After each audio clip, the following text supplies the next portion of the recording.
Hi, real brief video here. I hadn't done a slingshot video in a long time, and since I just finished these three up, I figured I would do one. Two birch, one oak, all with Chinese tube, and that's pretty much it. I mean, they're pretty basic slingshots. So uh, the reason I haven't been making slingshots is, well, there's a lot of reasons. Primarily, how many slingshots does a person need? The other reason is I've really got kind of disheartened by the whole slingshot community and world. Not because of anything any one person did, but just because of the direction it was heading and has headed. When slingshots became big business and, people are willingly paying $200 for a slingshot, there really isn't a place for me anymore.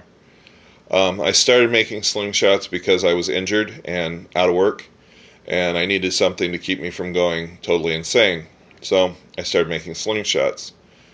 And then I started selling a few because I needed money to buy supplies to keep my hobby going. And that was cool, and I sold quite a few. I sold probably close to 100 slingshots.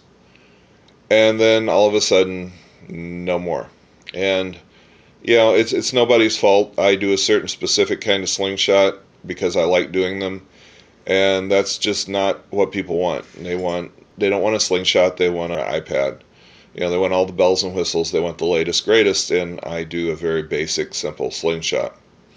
Which is kind of sad because natural slingshots are really the slingshot, in my opinion. They're the slingshot that's always going to be there, that you can always have no matter how poor you are, how rich you are. You can always make one no matter how skilled you are, no matter whether you don't have a room full of equipment.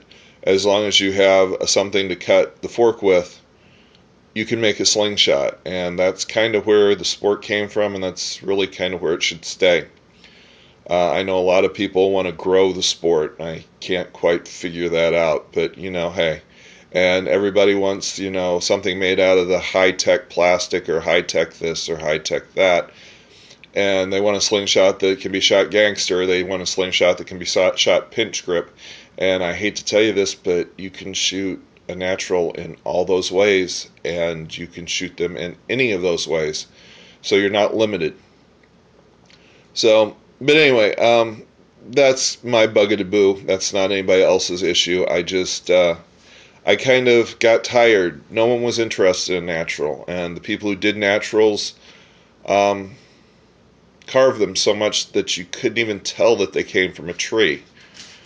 And making these, it doesn't seem like much to a lot of people, but it's very personal. And I go out in the woods. I don't collect every fork I see. I collect specific forks, and I may handle them for days or weeks before I ever turn them actually into a slingshot.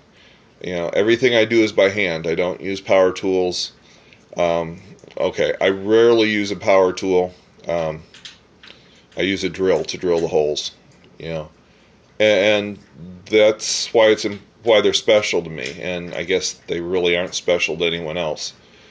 It's kind of a therapeutic / spiritual thing for me to have a slingshot that's exactly the way nature made it. No frills, nothing fancy, and that's it. So anyway, these are three I just finished.